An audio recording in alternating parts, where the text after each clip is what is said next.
Hi guys, welcome to my channel. So இன்னைக்கு நம்ம my IDs கங்னம் beauty part 15 தான் பார்க்க போகிறோம். ஸோ பார்ட் 1 to 14 பார்க்காதவங்க கண்டிப்பாக போய் பார்த்துட்டு வந்துடுங்க. அண்ட் இதுதான் கடைசி பாட்டும் கூட இந்த சீரீஸோடது. ஸோ வாங்க நம்ம இந்த வீடியோக்குள்ளே போகலாம். போன பாட்டிலேயே பார்த்துருப்போம், ஹீரோயினா ரொமான்ஸ் பண்ணிட்டு இருந்திருப்பாங்க. ஆக்சுவலி டவுட்டாக கிளியர் பண்ணுறதுக்கு 1008 வழிகள் இருக்குது. ஆனால் கொரியன் ட்ராமாஸில் எப்போவுமே ஹீரோயினை கிஸ் பண்ணால் மட்டும்தான் டவுட்டு கிளியர் ஆகும். அதே மாதிரி தான் ஹீரோயினை கிஸ் பண்ணிட்டு இருக்க ஹீரோயினுக்கும் கிளியர் ஆயிடுது. ஆனா என்ன ஆயிடுறாங்க, கொஞ்சம் கன்ஃபியூஸ் ஆயிடுறாங்க. தூங்க போலாமா அப்படின்னு சொல்லிட்டு ஹீரோயின் கேட்க, ஹீரோவா என்னது தூங்க போலாமா அப்படின்னு சொல்லிட்டு ஹீரோவும் கேக்குறாரு. இல்ல தப்பு, சாரி தப்பா கேட்டேன், ஆக்சுவலி லேட் ஆயிடுச்சே தூங்க போலாமா அப்படின்னு கேட்டேன் அப்படின்னு ஹீரோயின் சொல்ல, ஹீரோவா அதை கேட்டியா, சரி சரி தூங்கலாம், நான் சோஃபால பாத்துக்கிறேன், நீ வேணா பெட்ரூம் போய் படுத்துக்கோ அப்படின்னு சொல்லிட்டு ஹீரோயினை சொல்றாரா. ஹீரோயினா சரி ஓகே உனக்கு கம்ஃபர்டபுளா தானே இருப்ப அப்படின்னு கேட்க, ஓகே தான் கம்ஃபர்டபுளா தான் இருக்கேன் அப்படின்ற மாதிரி ஹீரோ சொல்லிடுறாரு. ஹீரோயினா சரி ஓகே அப்படின்னு சொல்லிட்டு பெட்ரூம்க்கு போயிடுறாங்க. போயிட்டு கதவை சாத்திட்டு, இது கனவா இல்ல நினவா, உண்மையாலே கிஸ் கொடுத்தானா, எனக்கு ஒரு பையனுக்கு முதல் முறையா கிஸ் கொடுத்துருக்கான் அப்படின்னு சொல்லிட்டு பெட்ல போய் படுத்துக்கிட்டு யாத்தே யாத்தே யாத்தேன்னு ஸ்டெப்பை போட்டுட்டு இருக்காங்க. இவங்க செம்ம சந்தோஷமா இருக்காங்க. ஹீரோயின் இந்த சவுண்ட் எல்லாம் கேக்குதா ஹீரோவுக்கு. உடனே இவருக்கும் ஒரு மாதிரி ஆகுது. சரி ஓகே என்ன பண்றது அப்படின்னு சொல்லி படுத்து தூங்குவோம் அப்படின்னு சொல்லிட்டு படுகிறாரு. ஹீரோயினா கண்ணை மூடி தூங்குறாங்க. பார்த்தா தூக்கமே வரல, ஏன்னா பண்ண சம்பவம் அப்படி. ஸோ கொஞ்ச நேரத்தையே ஒரு ஞாபகம் வருது. டக்குன்னு டோரை திறந்து வெளில வராங்களா. ஹீரோ பாக்குறாரு, எதுக்கு வெளில வரா இவ அப்படின்னு சொல்லிட்டு உடனே அங்க இருக்கிற போட்டோ எடுக்கிறதுக்கு தான் வந்திருப்பாங்க போல் இருக்கு. ஓகே தானே, நான் உன்ன என்ன டிஸ்டர்ப் பண்ணிட்டேனா அப்படின்னு சொல்லிட்டு ஹீரோயின் ஹீரோவை கேட்க, என்னது டிஸ்டர்ப் பண்ணியா, நீ வெளில வந்ததை பார்க்கும்போது கொஞ்ச நேரத்துல நான் கனவு லோகத்துக்கே போயிட்டு வந்துட்டேன், இப்போ டிஸ்டர்ப் பண்ணியான்னு கேட்டுட்டு இருக்காளே அப்படின்ற மாதிரி நினைச்சிட்டு இருக்காரு இவரு. இல்ல ஒன்னும் இல்ல அப்படின்ற மாதிரி ஹீரோ சொல்ல, சரி ஓகே தூங்கு அப்படின்னு சொல்லிட்டு ஹீரோயின் போயிடுறாங்க. இதுக்கு மேல எங்க தூங்குறது, நான் கூட என்னென்னமோ நினைச்சிட்டு இருந்தேனே கடவுளே அப்படின்ற மாதிரி பத்துட்டு இருக்காரா. பார்த்தா அவங்க அம்மா போன் பண்றாங்க. ஹீரோயின் போனை இங்கே விட்டு போயிட்டு இருப்பாங்க போல இருக்கு. ஹீரோ போனை பார்த்துட்டு இருக்காரு. பார்த்தா போன் கட் ஆயிடுது. ஸோ திரும்பியா போன் அடிக்குதா.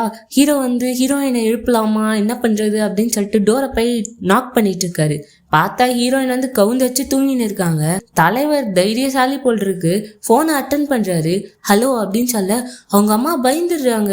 யாரா நீ, என் பொண்ணு போன்ல இருந்து நீ யாரா பேசுறது அப்படின்னு சொல்லிட்டு கத்த, இல்ல நான் தான் அப்படின்னு சொல்ல வரத்துக்குள்ள அவங்க அம்மா போனை கட் பண்ணிடுறாங்க.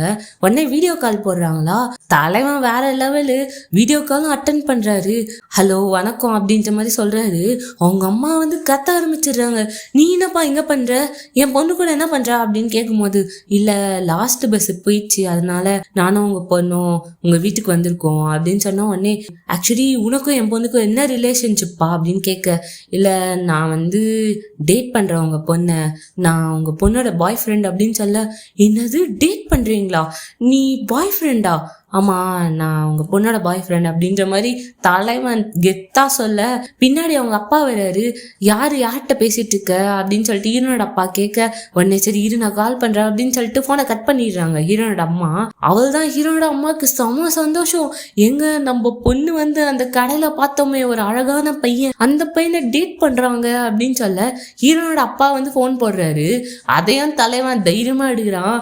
ஹலோ வணக்கம் அப்படின்னு சொல்ல, உன் வணக்கம்லாம் இருக்கட்டும், என்ன வீட்டுல 2 பேரும் பண்ணிட்டு இருக்கீங்க கேட்க, இல்ல அவ தூங்கிட்டு இருக்கா அப்படின்னு சொன்ன உடனே, அப்படியாப்பா சரி ஓகேப்பா வீட்டுல ஒன்னும் பிரச்சனை இல்லை, இன்னும் வீட்டுல ஒரு சிசிடிவி கேமரா வச்சிருக்கேன், ஒன்னும் பிரச்சனை இல்லப்பா, சரி கட் பண்ணிக்க அப்படின்னு சொல்லிட்டு போனை வச்சிடுறாரு.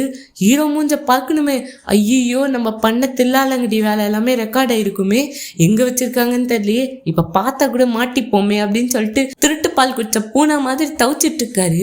சரி எங்க இருக்குன்னு பாப்போம் அப்படின்னு சொல்லிட்டு பிளேட்டை எடுத்துட்டு போயிட்டு அப்படியே பாக்குறாரு. எங்க இருக்குன்னே தெரியல அவருக்கு. ஹீரோயின் காலைல எழுந்து வராங்க. பார்த்தா ஹீரோ அரை போதல இருக்க மாதிரி அரை தூக்கத்துல இருக்காரு. ஹீரோயின் உடனே, இங்க சிசிடிவி கேமரா எங்க இருக்கு அப்படின்னு கேக்குறாரு. ஹீரோ இருக்கா புரியல. என்னது, இல்ல அவங்க வீட்டுல எங்க சிசிடிவி கேமரா இருக்கு அப்படின்னு சொல்லிட்டு கேட்டுட்டு இருக்காரா.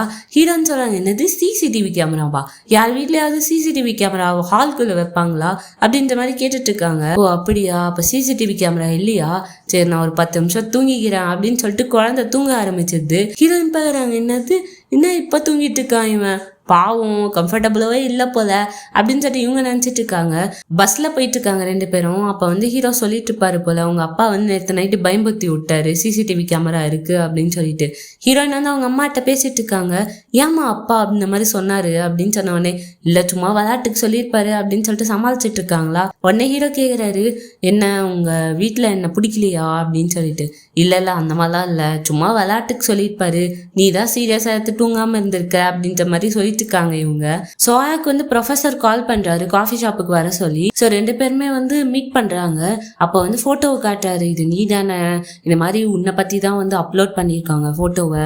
ஸோ நான் வந்து பேசினேன், அவங்க வந்து போலீஸ் கம்ப்ளைண்ட் கொடுக்கணும்னு சொல்றாங்க அப்படின்னு உடனே சோயா வந்து ஒரு மாதிரி ஆகுறா. இல்ல இதை வந்து யார் சொன்னா உங்களுக்கு, அந்த வான் தானே சொன்னான். ஆக்சுவலி வந்து சோயாவை லவ் பண்றவன் தான் சொல்லியிருப்பான், அந்த மாதிரி வந்து போட்டோஸ்லாம் அப்லோட் பண்ணியிருக்காங்க, இதெல்லாம் வந்து நம்ம டேக் டவுன் பண்ணணும் அப்படின்னு சொல்லிட்டு.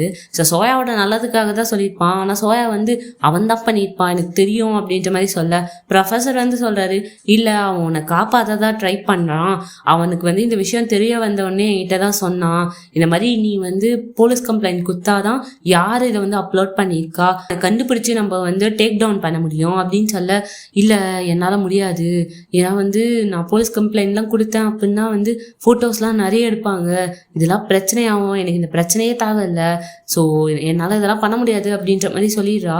ப்ரொஃபஸர் எவ்வளவோ கேட்டு பார்க்குறாரு, இல்லை இந்த மாதிரி கண்டினியூ ஆகிட்டே இருக்கும் அப்படின்னு. இல்லை என்னால் முடியாது அப்படின்னு சொல்லிட்டு வெளில போயிடுறா இவ பாட்டுக்கிட்டு. ப்ரொஃபஸர் வந்து அவரோட வீட்டுக்கு வராரு. அப்போ ஹீரோவை வந்து கேட்குறாரு, இந்த மாதிரி சோயா பின்னாடி யாராவது சுற்றிட்டு இருந்தாங்களா அப்படின்னு சொல்லிட்டு. இல்லை எனக்கு தெரில அப்படின்ற மாதிரி ஹீரோ சொல்லிட, சரி ஓகே அப்படின்னு சொல்லிட்டு போயிடுறாரு அவரு.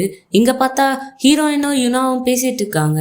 யுனா வந்து சொல்கிறாங்க, இந்த மாதிரி சோயாவுக்கு வந்து ஸ்டார்டிங்லேருந்தே ஒன்று பிடிக்கலையா, ஏன்னா வந்து அவள் ஸ்கூலில் வந்து சில விஷயங்கள்லாம் நடந்திருக்கு அதனால தான். ஆனால் உண்மையாலே அவள் வந்து வெறுக்கலாம் இல்லை, பட் இதனால தான் அவளுக்கு ஒன்று பிடிக்கல அப்படின்ற மாதிரிலாம் சொல்லிட்டு இருக்காங்க. எனக்கு தெரியும் இது எல்லாமே அப்படின்ற மாதிரி ஹீரோயினை பேசிட்டு இருக்காங்களா. அதுக்கப்புறம் ஹீரோவை பற்றி பேச ஆரம்பிச்சிடுறாங்க. அப்படிங்க காட்டுறாங்க, ப்ரொஃபஸர் வந்து பார்த்துட்டு இருக்காரு. அந்த ஃபோட்டோஸ் கீழெல்லாம் வந்து ஒருத்த கமெண்ட் பண்ணியிருக்கான், இந்த மாதிரி வந்து அவளுக்கு என்ன ஆக போகுது பாரு, அவன் என்னை நம்ப வச்சு ஏமாத்திட்டா, இன்னைக்கு நைட்டு அவளோட மூஞ்சை வந்து நான் என்ன பண்ண போறேன் பாரு, அந்த அழகான மூஞ்சை வச்சுட்டு தானே இப்பெல்லாம் ஏமாத்தனா அப்படின்னு சொல்லிட்டு கமெண்ட் பண்ணியிருக்காங்க. அந்த கமெண்ட் பண்ணது வேற யாரும் இல்லை, சோயா என்னை லவ் பண்றா அப்படின்னு சொல்லிட்டு இருக்கானே அவன் தான். ஸோ இவருக்கா என்ன பண்றதுன்னு தெரில. ஸோ உடனே வந்து ஃபோன் பண்ணுறாரு யுனாவுக்கு, இந்த மாதிரி எங்கே இருக்க அப்படின்னு கேட்டு. நாங்கள் வந்து வெளில இருக்கேன் அப்படின்னு சொல்ல, சரி சோயாவை பார்த்தியா அப்படின்னு கேட்ட உடனே, இல்லையே நான் பார்க்கலையே சோயாவை, சரி என்ன நான் போய் பார்க்கவா அப்படின்னு சொல்லிட்டு யுனா கேட்குறாங்க. இல்லை அதெல்லாம் வேணாம் அப்படின்னு சொல்லிட்டு ஃபோனை கட் பண்ணிடுறாரு. ஏன்னா இவரும் சோயாவை தேடி தான் போயிட்டுருக்காரு. ஏன்னா சோயா ஃபோன் பண்ணால் எடுக்கவே இல்லை. அண்டு ஹீரோவும் வந்திருக்காரு அந்த இடத்துக்கு. அப்போ வந்து என்ன யார்கிட்ட பேசுகிறீங்க அப்படின்னு கேட்கும்போது, இல்லை ப்ரொஃபஸர் தான் ஃபோன் பண்ணாரு, சோயாவை பார்த்தியா அப்படின்னு கேட்டாரு. அப்படின்ன உடனே ஹீரோ கிட்டே கேட்டிருப்பாங்கல்ல. உடனே ஹீரோவுக்கும் வந்து சஸ்பீஷியஸ் ஆகுது. ஹீரோ கேட்குறாரு, அம்மா சோயா எங்கே இருக்கான்னு தெரியுமா உங்களுக்கு அப்படின்னு சொல்லிட்டு. இங்க அப்படியே காட்டுறாங்க, சோயா வந்து சாப்பாடு வைக்கலாம் அப்படின்னு சொல்லிட்டு வெளில வரா. அங்க ஒரு பூனை சுத்திட்டு இருக்கும் போல. அந்த பூனைக்கு சாப்பாடு வைக்கலாம் அப்படின்னு சொல்லிட்டு வரும்போது கரெக்டா வந்து சோயா என்ன லவ் பண்றா அப்படின்னு சொல்லிட்டு திரிறானே அவன் அங்க வரான். சோயா கேக்குறா, இங்க என்ன பண்ற, இங்கதான் இருக்கியா, உன் வீடு இங்கதான் இருக்கா அப்படின்ற மாதிரி கேட்கும் போது, என்ன லவ் பண்றேன்னு சொல்லி ஏமாத்திட்டலடி அப்படின்ற மாதிரி இவன் பைத்தியக்கார மாதிரி பேசிட்டு இருக்கான். சோயா பாக்குறா, என்ன அப்படின்னு சொல்லிட்டு, ஆமா என்னை பார்த்து எதுக்குடி சிரிச்ச, என்ன லவ் பண்ற மாதிரி ஏன்டி பேசின, அப்புறம் அந்த பூனைக்கு நீ சாப்பாடு வைக்க போகும்போது நான் வந்தேன், பூனைக்கும் எனக்கும் ஒரே பேரு அப்படின்னு தானே சொன்னேன், அதுக்கப்புறம் நான் கொடுத்த ட்ரிங்கை கூட நீ வந்து குடிக்கும் போது என் கூட போட்டோ எடுக்கணும்னு சொன்னேன், இதெல்லாம் பண்ணிட்டு ஏன்டி இப்படி பண்ண, ஹீரோவை லவ் பண்றேன்னு சொல்லிட்ட, கடைசியா பாரு இந்த மாதிரிலாம் நீ பண்ணதுக்கு நான் உன்னை இன்னைக்கு என்ன பண்ண போறேன் பாரு அப்படின்னு சொல்லிட்டு ஒரு பாட்டில காமிக்கிறான். இதுல ஆசிட் இருக்கு, உன்னோட அழகான மூஞ்ச வச்சுதானே ஏமாத்தின, உன் மூஞ்சே இன்னைக்கு காலியா ஒப்பதிரி அப்படின்னு சொல்லிட்டு மிரட்டிட்டு இருக்கான். சோயாவா, இல்ல நீ நினைக்கிறதெல்லாம் ஒண்ணும் இல்ல, நீ தப்பா புரிஞ்சிட்டு இருக்க அப்படின்னு சொல்லிட்டு அங்கிருந்து ஓட ட்ரை பண்றா. டக்குன்னு அவன் பொச்சி ஈத்து தள்ளி விட்டுறான் சோயாவை கீழே. சோயாவா கதறிட்டு இருக்கா. அப்படியே கிட்ட போயிட்டு, இன்னைக்கு மூஞ்சி காலிடி, இதை நான் ஊத்துறேன்னு வச்சுக்கோயேன் வெந்துரும் பாரு அப்படின்னு சொல்லிட்டு இங்க சோயா வந்து சட்டையை பிடிச்சி மிரட்டிட்டு இருக்கான். சோயாக்கா என்ன பண்றதுன்னு கூட தெரியல. அப்போன்னு கரெக்டா வந்து ஹீரோயின் யுனா அங்க வந்துடுறாங்க. ஸோ யாரோ கத்துற மாதிரி சத்தம் கேக்குது. பார்த்தா அந்த சந்துல இருந்து இவன் ஓடி வரான் கீழே. இவங்க 3 பேரை பாக்குறாங்க. ஆமா இவன் என்ன இங்க பண்றான் அப்படின்னு சொல்லிட்டு இவனா திருட்டு கொட்டு மாதிரி முழிச்சிட்டு இருக்கான். சோயா மேல ஊத்திட்டான் போல் இருக்கு. இவன் அப்படியே நின்றுட்டு இருக்க. ஹீரோ வந்து என்னடா பண்றீங்க அப்படின்னு கேட்ட உடனே அவன் ஓட ஆரம்பிச்சிடுறான். ஹீரோவும் வந்து துரத்தின்னு ஓடுறாரு. யுனாவும் அந்த சைடுக்கா ஓடிடுறாங்க. ஹீரோயின் மட்டும் ஒரு நிமிஷம் நின்னுடுறாங்க. இல்ல சோயாக்கு என்னாச்சு பார்க்கணும் அப்படின்னு சொல்லிட்டு இவங்க சோயாவை பார்க்க போறாங்க. அண்ட் ஹீரோ வந்து பின்னாடியே ஓடி போய் முதுகுலே ஒரு கிக்கு, அவன் கீழே விழுந்துடுறான். என்னடா பண்ண சொல்லுடா அப்படின்னு உடனே அவன் என்கிட்ட வந்து அப்பாலஜிஸே பண்ணல அப்படின்ற மாதிரி சொல்றான். இவன் வில்லத்தனமா பேசிட்டு இருக்க. ஹீரோயின் வந்து போறாங்க. சோயா என்னாச்சு அப்படின்னு சொல்லிட்டு சோயாவா அப்படியே மூஞ்ச புச்சின்னு உட்கார்ந்துட்டு இருக்கா. சோயா என்னாச்சு அப்படின்னு கேட்க அவன் என் மூஞ்சில எதையும் ஊத்திட்டான் அப்படியே அழுதுகிட்டே சொல்லிட்டு இருக்காளா. ஹீரோயின் வந்து சோயா அதெல்லாம் ஒன்றும் இல்லை, மூஞ்ச காமி அப்படின்னு சொல்றாங்க. ஓ நீ போ, என் மூஞ்ச பார்க்காத, என் மூஞ்சி வெந்து போச்சு அப்படின்னு சொல்லிட்டு அவள் அழுதுட்டு இருக்கா. சோயா ஒன்றும் இல்லை, அது வந்து தண்ணி தான் பாரு, இது கெமிக்கல்லாம் கிடையாது, தண்ணி தான் அப்படின்ற மாதிரி சொல்றாங்க. சோயாவா இல்லை போ, என்னை விடு, நான் சாக போறேன் அப்படின்னு சொல்லிட்டு அந்த பாட்டில் வந்து உடஞ்சிருக்கும். அந்த உடஞ்ச துண்டு எடுத்து அப்படியே கழுத்துல குத்தலான்னு போகும்போது சோயா நில்லு அப்படின்னு சொல்லிட்டு ஹீரோயின் வந்து கத்துறாங்க. டக்குன்னு ஹீரோயின் வந்து சொல்றாங்க, இது பாரு ஒரு நிமிஷம் இரு, நான் என் போனை காட்டுறேன், ஒரு நிமிஷம் வரேன் அப்படின்னு சொல்லிட்டு போனை காட்டுறாங்க. ஆக்சுவலி வந்து அவ ஃபேஸ் அப்பதான் ஓபன் பண்றா. பார்த்தா அவ ஃபேஸ்ல எதுவுமே இல்லை, அது தண்ணி தான் போல அவன் ஊத்துனது மூஞ்சில. சோ பாரு தண்ணி தான், ஒன்றும் இல்லை, ஆசிட்லாம் கிடையாது, உன் மூஞ்சி எதுவுமே ஆகலை, அதே மாதிரி தான் இருக்கு, நீ அதே மாதிரி தான் இருக்க பாரு அப்படின்னு சொல்லிட்டு காட்டுறாங்களா. இவளும் பொறுமையா பாக்குறா. சரி ஒன்னும் ஆகல அப்படின்ற மாதிரி இவளும் பாக்குறா. உடனே சோயா வந்து ஹீரோயினை பார்த்து நீ எதுக்கு இங்க வந்த, இங்க என்ன பண்ணிட்டு இருக்க அப்படின்ற மாதிரி கேக்குறா. எதுக்கு நீ எனக்கு ஹெல்ப் பண்ற மாதிரி நடிக்கிற, என்னை விட நீ ஒன்றும் அழகுலாம் கிடையாது, நீ அழகுலாம் கிடையாது அப்படின்ற மாதிரி சொல்லிட்டு இருக்கா. ஏய் வாய மூடி, சும்மா அழகு அழகுன்ட்டு. ஆமாண்டி நான் கேவலமா இருந்தேன், பிளாஸ்டிக் சர்ஜரி பண்ண அழகாகணும்னு சொல்லிட்டு. உனக்கும் எனக்கும் எந்த ஒரு வித்தியாசமே கிடையாது, நீ பிறந்தலேருந்து அழகுதான் இல்லைன்னு சொல்ல வரல, ஆனா நம்ம ரெண்டு பேருமே அழகாகணும், அப்பதான் மற்றவங்க பார்ப்பாங்க. நம்ம ரெண்டு பேரும் மற்றவங்க மூஞ்ச பார்த்து மார்க் போட்டுட்டு இருந்தவங்க தானே, இவங்க அழகா இருக்காங்களா இல்லையா அந்த மாதிரி நானும் இருக்கணும் அப்படின்னு சொல்லிட்டு ரெண்டு பேருமே இதே மாதிரி தான். எல்லாரும் ஏன் அழகை தேடி தேடி போறாங்கன்றது எனக்கும் தான் புரியல. எல்லாரும் வந்து சர்ஜரி பண்ணிக்கிறாங்க அழகா இருக்கணும் எல்லாரும் முன்னாடியும் அப்படின்னு சொல்லிட்டு. ஒரு விஷயத்த யாருமே புரிஞ்சுக்கல. எல்லாரும் ஒரு நாள் சாகதா போறோம், அப்ப என்ன அழகாவா இருக்க போறோம். இப்போ எனக்கு புரியுது, நான் வந்து உண்மையாலே வந்து சந்தோஷத்தை தான் தேடி போகணும், அழகு கிடையாது. எனக்கு என்ன சந்தோஷத்தை கொடுக்குதோ அதை தான் நான் பண்ணணும், உனக்கு என்ன சந்தோஷத்தை கொடுக்குதோ அதை பண்ணு, அதை விட்டுட்டு அழகா இருந்தாதான் எல்லாரும் மதிப்பாங்க, அழகுதான் சந்தோஷம் கிடையாது, அதை புரிஞ்சுக்கோ அப்படிங்கிற மாதிரி வந்து ஹீரோயின் சொல்லிட்டு இருக்காங்க. சோயா வந்து ஹாஸ்பிட்டல்ல சேர்த்திருக்காங்க. ஹீரோயின் வந்து சோயா கூட ஹாஸ்பிட்டல்ல இருக்காங்க. ஸோ அப்படியே தூங்கிட்டு இருப்பாங்க. இவ கண்ணை முழிச்சு பாக்குறா. பார்த்தா இவ கையை பிடிச்சிதான் தூங்கிட்டு இருப்பாங்களா. ஸோ இவ பாக்குறா, நம்ம எவ்வளோ அசிங்கப்படுத்தணும் இவளை, ஆனாலும் இவ நம்ம கூட இருக்கா அப்படின்ற மாதிரி. அப்புறம் கவுன்சிலிங் ரூம்ல உட்காந்துட்டு இருக்காங்க. அந்த டாக்டர் சொல்லிட்டு இருக்காங்க, ஓகே உங்களுக்கு கவுன்சிலிங் வேணும் அப்படின்னா நீங்க வாங்க அப்படின்னு சொல்லிட்டு. எனக்கு கவுன்சிலிங் எடுக்கணுமா இல்லையான்னு எனக்கு தெரில, ஆனால் எனக்கு தனியாக போகிறதுக்கு தான் பயமாக இருக்குது. தனியாக அதுக்கப்புறம் நான் போவேனா அப்படிங்கிறது தான் எனக்கு டவுட்டே அப்படின்ற மாதிரி சோயா சொல்ல. சரி உங்கள் கூட யாராவது வராங்க அப்படின்னா கூப்பிட்டு போங்க, அவங்கள தனியாக போகாதீங்க அப்படின்ற மாதிரி சொல்லிட்டு இருக்காங்க. என் கூட ஒருத்தவங்க இருந்தாங்க, யுனாவை தான் சொல்கிறா, ஏன்னா அவங்க தான் வந்து எப்பவுமே கூட இருந்திருப்பாங்க, ஆனால் இப்போ அவங்களும் இல்லை அப்படின்ற மாதிரி சொல்கிறா. அந்த கவுன்சிலிங் ரூமை விட்டு வெளில வரும்போது யுனா வெயிட் பண்ணிட்டு இருக்காங்க சோயாக்காக. ஹே சோயா வா ஒன்னா போகலாம், உனக்கு எப்போ வந்து தனியாக போகிறதுக்கு ஓகே அப்படின்னு ஃபீல் ஆகுதோ அப்போ நீ தனியாக போ, அது வரைக்கும் நான் உன் கூட வரேன் அப்படின்ற மாதிரி யுனா சொல்கிறாங்க. அதுக்கப்புறம் பஸ்ஸில் போயிட்டு இருக்காங்க ரெண்டு பேருமே. அப்போ வந்து யுனா சொல்கிறாங்க, இந்த மாதிரி ஹீரோயினுக்கு வந்து உன்னை ரொம்ப பிடிக்கும் தெரியுமா, ஸ்டார்டிங்கில் வந்து நீ ஃப்ரெண்டாக இருக்கலாம் அப்படின்னு சொன்னதை கேட்டு அவ உண்மையாலே வந்து ரொம்ப ஹாப்பியாக ஃபீல் பண்ணா. ஸோ இங்கே ஒரு கேக் ஷாப் இருக்குது, நம்ம எப்பயாவது போய் சாப்பிடுவோம் அப்படின்லாம் சொல்லிட்டு இருக்காங்க. சோயாவா இது எல்லாத்தையுமே கேட்டுக்கிட்டே வரா. ஸோ வீட்டில் கொண்டு போய் விடுறாங்க. தேங்க்ஸ், ரொம்ப நீங்கள் வரலன்னா நான் என்ன பண்ணிப்பேனே தெரில அப்படின்னோடனே, அதெல்லாம் ஒன்றும் இல்லை, உனக்காக நான் எப்பவுமே வருவேன் அப்படின்ற மாதிரி சொல்கிறாங்க. அங்கே பார்த்தா ஒரு பூனை வருது. பூனைனா அவளுக்கு ரொம்ப பிடிக்கும் போல் இருக்கு. ஸோ அதெல்லாம் கொஞ்சிட்டு இருக்காளா. அவள் வந்து சிரிச்சு அந்த பூனை கூட விளையாடிட்டு இருக்காளா. யுனா வந்து இதெல்லாத்தையும் பார்த்துட்டு இருக்காங்க. இங்க அப்படியே காட்டுறாங்க கிளாஸ்ல எல்லாரும் வந்து ஹீரோ ஹீரோயினை பத்தி தான் பேச்சு, அப்படியே கேம்பஸ் கப்புள் தான் அப்படின்னு சொல்லிட்டு பேசிட்டு இருக்காங்களா. 2 பேரும் வந்த உடனே எல்லாரும் சேர் பண்றாங்க, வேற லெவல் 2 பேரும் லவ் பண்றீங்களா அப்படின்னு சொல்லிட்டு. இங்க யுனாவோ ஹனாவோ ஹார்ட் எல்லாம் காட்டிட்டு இருக்காங்க. ஸோ இவங்க போய் உட்கார அந்த சோயாவை லவ் பண்றவனோட ஃப்ரெண்டு கேட்குறான், இதோ பாருங்க கிளாஸ்ல எல்லாம் கிஸ் பண்ணக்கூடாது, காதல்லாம் ஓட்டக்கூடாது அப்படின்ற மாதிரி சொல்லிட்டு இருக்கான். கவலைப்படாத தம்பி, கிளாஸ்லலாம் கிஸ் பண்ண மாட்டோம் அப்படின்ற மாதிரி சொன்ன உடனே ஹீரோயினா என்ன இவன் கிறுக்கு மாதிரி ஆன்சர் பண்ணிட்டு இருக்கான் இது எல்லாத்துக்கும் அப்படின்னு சொல்லிட்டு பார்த்துட்டு இருக்காங்க. கதை அப்படின்னு சொல்லிட்டு எல்லாரும் கலாச்சிட்டு இருக்காங்க. இங்க ப்ரொஃபஸரை வந்து ஒரு சீனியர் கூப்பிட்டு, இங்க பாருங்க இந்த பொண்ணு இருக்கால, ஆக்சுவலி இவ வந்து ஃப்ரெஷரு, செம்ம கியூட்டா இருப்பா, அழகா இருப்பா, மாடல் மாதிரி, உங்களை பார்த்துட்டு பிடிச்சிருக்கு அப்படின்னு சொல்றா, வேணா நீங்க பேசுறீங்களா அப்படின்னு சொல்லிட்டு கேட்டுட்டு இருக்கானா. பார்த்தா அந்த ஹீரோ கிட்ட அடி வாங்கின சீனியர் வந்து இது எல்லாத்தையும் கேட்டுட்டு தான் இருக்கான் பின்னாடி நின்று. இல்ல எனக்கு அதெல்லாம் தேவையில்ல, ஏன் இப்படி சொல்றீங்க அப்படின்னு சொல்லிட்டு அந்த சீனியர் கேட்க, லவ் அட் ஃபர்ஸ்ட் சைட் வரணும்டா, அந்த பொண்ணை பார்த்தா எனக்கு அதெல்லாம் வரல, எனக்கு தேவையும் கிடையாது இதெல்லாம் அப்படின்ற மாதிரி சொல்லிட்டு ப்ரொஃபஸர் போயிடுறாரு. ஹீரோ கிட்ட அடி வாங்கின சீனியர் வந்து அவர் தான் பேசலன்னு சொல்றாரு, நானாவது பேசுறேன்டா அப்படின்னு சொல்லிட்டு இருக்கான். இவன் இன்னும் திருந்தலமாமா, இதே மாதிரிதான் சுத்திக்கிட்டு இருக்கான் போல இவன். ப்ரொஃபஸர் வந்து காலேஜ் விட்டு வரல நடந்து வந்துட்டு இருக்க, ஹீரோட ஃப்ரெண்டு வந்து ரொம்ப லோவா போயிட்டு இருக்காங்க. நில்லு அப்படின்னு சொல்லிட்டு ப்ரொஃபஸர் கூப்பிட, இவளை வந்து சொங்கி மாரி நிக்கிறா. என்னாச்சு, ஏன் இப்படி இருக்க அப்படின்னு கேட்க, இல்ல சரக்கடிக்கு போகுமா அப்படின்னு சொல்லிட்டு கேக்குறா. ப்ரொஃபஸரா ஒரு நிமிஷம், இது சரக்கா, சரி ஓகேவா போலாம் அப்படின்னு சொல்லிட்டு கூட்டு போறாரு. ஸோ 2 பேரும் சரக்கு அடிச்சிட்டு இருக்காங்களா. இவளா ஒரு ஜார்ல இருக்கிற சரக்க கல்பா அடிரா. ப்ரொஃபஸரே பார்த்து பயந்துடுறாரு, யாரா இவ அப்படின்னு சொல்லிட்டு.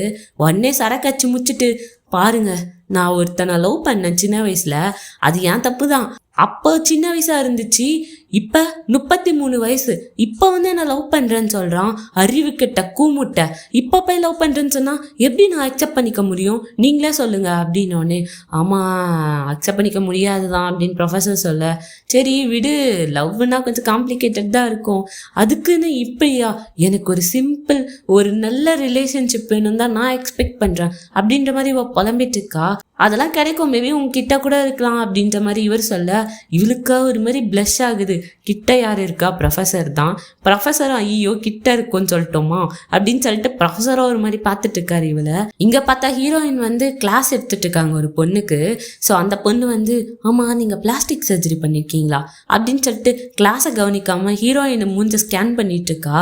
பாருமா கிளாஸ் எடுக்க வந்திருக்கேன், கிளாஸை கவனி, என் மூஞ்ச கவனிக்காது சரியா அப்படின்னு சொல்றாங்க. திருப்பி அந்த பொண்ணு கேட்குறா, ஆமா எவ்வளோ செலவாச்சு அப்படின்னு சொல்லிட்டு. ஐயோ இது வேலைக்காகாது போல் இருக்கே அப்படின்னு சொல்லிட்டு அந்த பொண்ணுக்கிட்ட திரும்ப திரும்ப ரெக்வஸ்ட் பண்ணி கேட்டுட்டு இருக்காங்க. ஹீரோ வந்து ஏதோ பார்ட் டைம் ஜாப் பண்ணிட்டு இருக்காரு போல, எனக்கு ஆல்ரெடி கேர்ள் ஃப்ரெண்ட் இருக்கு அப்படின்னு சொல்லிட்டு ஒரு பேட்சை குத்திக்கின்னு வந்து சுத்திட்டு இருக்காரு. அங்க எல்லாரும் பார்த்துட்டு இருக்காங்க, என்னது இது ஒரு பேட்சை குத்தின்னு சுத்திட்டு இருக்காரு அப்படின்னு சொல்லிட்டு. அவ தங்கச்சியும் வந்திருக்கா அந்த ரெஸ்டாரண்ட்டுக்கு. இது எல்லாத்தையும் பார்த்துட்டு இருக்காங்களா. அதுக்கப்புறம் இவங்களுக்கு என்ன ஜாலி தான், ஹீரோ ஹீரோயினா டேட் பண்ண ஆரம்பிக்கிறாங்க ஜாலியா. அண்ட் இங்க அப்படியே காட்டுறாங்க ஹீரோவோட ஃப்ரெண்டு ஹனாவை வந்து அவங்க அப்பாவுக்கு இன்ட்ரடியூஸ் பண்றதுக்காக கூட்டு போறான். அண்ட் ஹீரோனோட அப்பா கூட வந்து ஹீரோனோட அம்மா கிட்ட வந்து பேசிட்டு இருக்காரு, இந்த மாதிரி ஆக்சுவலி வந்து ஹீரோட பர்த்டே வருது, நம்ம எல்லாரும் ஒன்னா செலிப்ரேட் பண்ணலாம், இவர் எப்ப மாறினாரு அப்படின்னு தெரியல. உடனே ஒரு பிட்ட போடுறாரு, இந்த மாதிரி நான் 2 உமனை தான் வந்து லவ் பண்ணேன் என் வாழ்க்கையிலேயே, ஒன்று 26 வயசான நீ, 36 வயசான இப்போ இருக்கிற நீ அப்படின்னு சொல்றாரு. என்னது 36, எனக்கு 47 வயசு ஆகுது அப்படின்னு சொல்றாங்க ஹீரோட அம்மா. என்னது 47 வயசா, ஐயோ ஒரு பிட்ட கூட சரியா போட தெரியலையே அப்படின்னு சொல்லிட்டு அவங்க அப்பா பார்த்துட்டு இருக்காரு. ஹீரோயின் வந்து கிளாஸ்ல தூங்கிட்டு இருக்காங்க. அப்ப ஹீரோ வராரு, வந்து என்ன தூங்கிட்டு இருக்கியா அப்படின்னு சொல்லி கேட்டுட்டு இருக்காரு. ஆமா செம தூக்கம் அப்படின்னு சொல்லிட்டு இருக்கும்போது பார்த்தா பக்கத்துல வந்து ஹீரோயினோட ஃபேவரட் பெர்ஃப்யூம் வந்து யாரோ வச்சுட்டு போயிருக்காங்க கிஃப்ட் மாதிரி. ஹீரோயின் பாக்குறாங்க, யார் இதை வச்சது, நீ தானே வச்ச அப்படின்னு சொல்லிட்டு ஹீரோ கிட்ட கேட்க, இல்ல நான் வைக்கல. பொய் சொல்லாத, வேற யார் எனக்கு கொடுக்க போறா அப்படின்னு கேட்டுட்டு இருக்காங்க. இல்ல நான் வைக்கல அப்படின்னு ஹீரோ சொல்றாரு. அப்ப யார் வச்சிருப்பா அப்படின்னு சொல்லிட்டு ஹீரோயின் பார்த்துட்டு இருக்க. ஹீரோக்கா ஒரு மாதிரி பொசசிவ் ஆயிடுது, யாரோ உனக்கு பிடிச்சவங்க தான் வச்சிருப்பாங்க அப்படின்ற மாதிரி இவர் பாட்டுன்னு ஏஞ்சி போயிடுறாரு. ஐயோ யார் வச்சிருப்பான்னு தெரியல, இவன் வேற பொசசிவ்னஸ்ல பொங்கிட்டு போறானே, என்ன பண்றது இப்ப, அவன் பர்த்டே வேறையாச்சு நாளைக்கு அப்படின்ற மாதிரி முழிச்சிட்டு இருக்காங்க.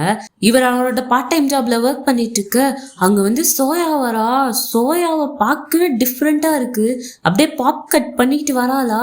எப்படி இருக்க, ரொம்ப நாள் ஆச்சு பார்த்து அப்படின்னு சொல்லிட்டு ஹீரோவை பார்த்து கேட்க, நான் நல்லா இருக்கேன், நீ எப்படி இருக்க அப்படின்னு சொல்லிட்டு ஹீரோ கேட்டுட்டு இருக்காரு. பிரேக் எடுத்திருக்கேன் காலேஜ் வராம, கொஞ்ச நாள்ல வருவேன்னு நினைக்கிறேன். ஆக்சுவலி வந்து உன்கிட்ட ஒரு உண்மையா சொல்லணும் அப்படின்னு தான் வந்தேன் அப்படின்ற மாதிரி சொல்றா சோயா. சொல்லு என்ன சொல்லணும் அப்படின்னு ஹீரோ கேட்க, ஆக்சுவலி நான் உன்னை சுத்தமாவே லவ் பண்ணல, ஒரு நிமிஷம் கூட உன்னை நான் லவ் பண்ணதே கிடையாது, இத சொல்லிட்டு போலான்னு தான் வந்தேன் அப்படின்ற மாதிரி சொல்றா. ஆக்சுவலி ஸ்டார்டிங்ல இருந்தே ஹீரோவை வந்து சோயாவுக்கு பிடிச்சிருந்துருக்காது. ஸோ அதை தான் இப்போ வந்து சொல்லிட்டு போகலாம் அப்படின்ற மாதிரி வரா. ஹீரோ வந்து இதை கேட்டு சிரிக்கிறாரு. எனக்கு தெரியும் அப்படின்னு சொல்றாரு. சரி ஓகே நான் கிளம்புறேன் அப்படின்ற மாதிரி சோயா வந்து போகும்போது, என்ன நீ பர்ஃப்யூம் போட்டிருக்கியா அப்படின்னு கேட்குறாரு. இல்லை புதுசாக ஏதாவது ட்ரை பண்ணணும்னு நினைக்கிறேன், அதனால தான் பர்ஃப்யூம் யூஸ் பண்ணுறேன் அப்படின்ற மாதிரி சொல்கிறா. ஏன்னா கெமிஸ்ட்ரி கிளாஸ்லேயே சொல்லியிருப்பா அந்த மாதிரி வந்து நேச்சுரல் தான் அழகு, ஆர்டிஃபிஷியல்லாம் வந்து அழகு கிடையாது அப்படின்ற மாதிரி. அண்ட் அப்போ தான் ஹீரோக்கும் வந்து தோணுது, இந்த மாதிரி பர்ஃப்யூம் வந்து வச்சுட்டு போனது வேற யாரும் கிடையாது, சோயா தான். ஸோ அதை அப்படியே காட்டுறாங்க, சோயா தான் வச்சுட்டு போயிருப்பா ஹீரோயினுக்காக. ஸோ இதெல்லாம் நினச்சி பார்த்து சிரிக்கிறாரா. நெக்ஸ்ட் டே வந்து ஹீரோயின் வந்து கூப்பிட்டு போகிறாங்க ஹீரோவை வந்து பர்த்டேக்கு சர்ப்ரைஸ் கொடுக்குற மாதிரி. கூப்பிட்டு போய் ஒரு கெஃப்ல வந்து கேக் வெட்டுறாங்க, அப்புறம் கிஃப்ட்லாம் வாங்கி கொடுக்குறாங்க, அப்புறம் செல்ஃபிலாம் எடுத்துக்கிறாங்க ரெண்டு பேரும் சேர்ந்து செம்ம ரொமான்டிக்கா. அதுக்கப்புறம் ரெண்டு பேரும் டைட்டானிக் போஸ்ட்ல நின்றுட்டு இருக்காங்க ஒரு மலை கிட்ட. அழகா இருக்கு அந்த வியூவே. ஸோ ஹீரோயின் வந்து சொல்றாங்க, இந்த மாதிரி நானும் பீப்புள்ஸை வந்து ஃபேஸை வச்சு தான் ஜட்ஜ் பண்ணிட்டு இருந்தேன், ஆனால் அது உண்மையே கிடையாது, யாருமே நம்மளை பற்றி கேர் பண்ணவே மாட்டாங்க, நம்ம சந்தோஷமா இருக்கோமா அதுதான் உண்மை அப்படின்ற மாதிரி சொல்கிறாங்க. ஹீரோவும் ஹீரோயினும் வந்து இங்கே ரொமான்ஸை ஆரம்பிச்சிடுறாங்க, ரெண்டு பேரும் மாறி மாறி கிஸ் பண்ணிட்டு இருக்காங்க. ஸோ இதோட இந்த எபிசோட் முடியுது. அண்ட் இந்த சீரீஸ்லேருந்து நான் என்ன கற்றுக்கிட்டேன் அப்படின்னா வந்து, வெளியே அழகாக இருக்கிறது அப்படிங்கிறது வந்து கொஞ்ச நாள்லயே வந்து மறைஞ்சிரும். ஏன்னா வயசாக வயசாக அழகு வந்து சுத்தமாக போயிடும். ஆனால் நம்ம உள்ளுக்குள்ள ஒரு அழகு இருக்கு. அது வந்து எப்படின்னா, ஒருத்தவங்களை ட்ரீட் பண்ற விதமா இருக்கட்டும், ஒருத்தவங்க கிட்ட பேசுறதா இருக்கட்டும், அவங்கள பார்த்துக்கிறதா இருக்கட்டும், அந்த விஷயம் வந்து என்னைக்குமே வந்து ஃபேடே ஆகாது. கடைசி வரைக்கும் அது நம்ம கூடயே தான் இருக்கும். நம்மளே சில பேரை லைஃப்ல மீட் பண்ணியிருப்போம், ஒருத்தவங்களை வந்து பார்க்கும்போது நம்மளுக்கு பிடிக்காது அவங்கள, பட் ஆனால் அவங்க கூட பழகி பார்க்க பார்க்க, ஓ இவ்வளோ அழகான பர்சனை வந்து நம்ம ஃபர்ஸ்ட் வந்து இக்னோர் பண்ணியிருந்தோம் அப்படின்னா மிஸ் பண்ணிட்டு இருப்போமே அப்படின்னு சொல்லிட்டு நம்ம நினச்சிருப்போம். ஸோ இந்த மாதிரி யாராவது இருந்தாங்க அப்படின்னா கண்டிப்பாக கமெண்ட் பண்ணுங்க. அண்ட் இப்போ வரைக்கும் இந்த சீரீஸை பார்த்ததுலேயே எந்த கேரக்டர் உங்களுக்கு பிடிச்சிருந்துச்சு அப்படிங்கிறதையும் கமெண்ட் பண்ணுங்க. ஸோ உங்கள் எல்லாருக்குமே பிடிச்சிருக்கும் அப்படின்னு சொல்லிட்டு நான் நம்புகிறேன். எப்படி பேசியிருந்தேன் இந்த சீரீஸ் அப்படிங்கிறதும் சொல்லுங்க. அண்ட் உங்கள் ஃப்ரெண்ட்ஸ் அண்ட் ஃபேமிலிஸ்க்கும் கண்டிப்பாக ஷேர் பண்ணி விடுங்க. ஓகே, எல்லாரும் ஹாப்பியாக இருப்பீங்கன்னு நினைக்கிறேன். சேஃபாக இருங்க. Bye guys.